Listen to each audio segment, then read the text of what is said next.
Hi, today we're going to go over crate training and the reasons why you want to crate train your dog and how to crate train your dog.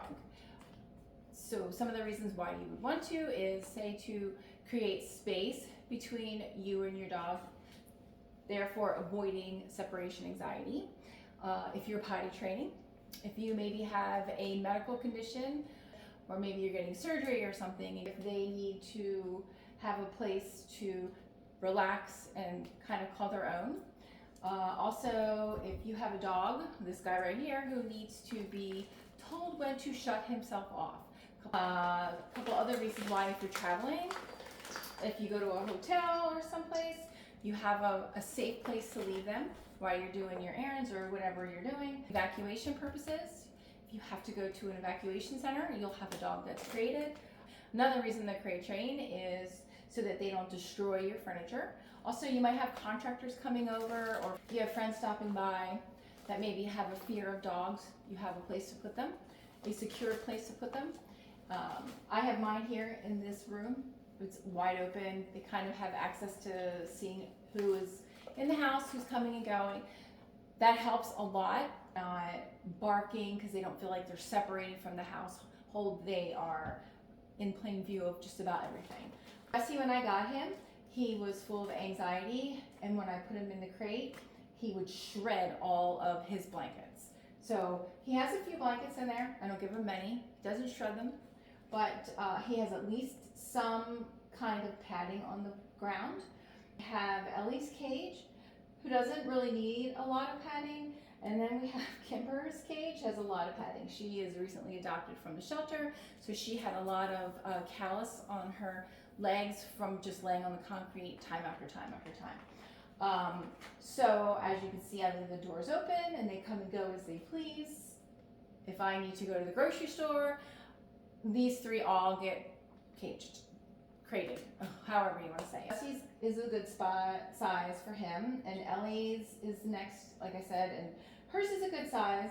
Also, this one's Kimber's, who is the large one. It's actually too big for her, but it was the only one we had, and it's actually really perfect for her because she is appreciative of the space. How I put them in the crate is I just call them, and I tell them to get into their crate, and sometimes they get in the wrong crate. I have to direct them. But anyhow, if you're just starting out with teaching your dog to crate train, what you can do is put a blanket over them, create a den or a cave effect.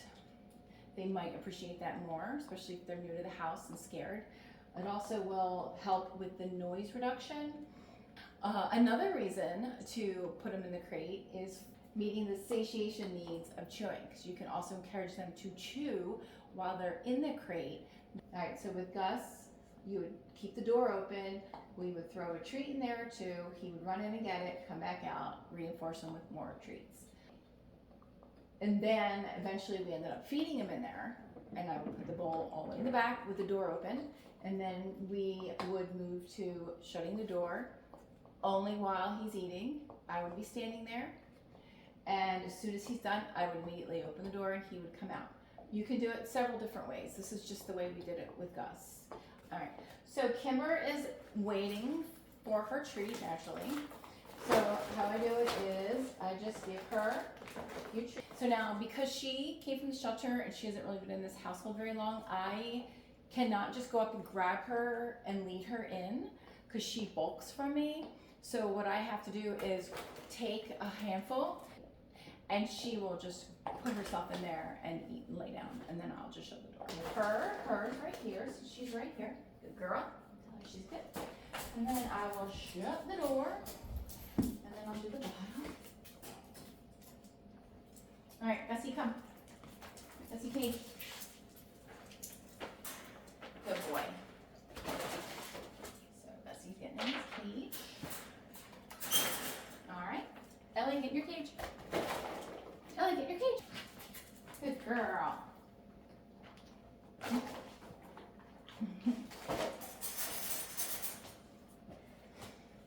And then the two older ones, I always give a treat. Just a lot of times when they're in the cage, I ignore them because that is their space and their time to relax.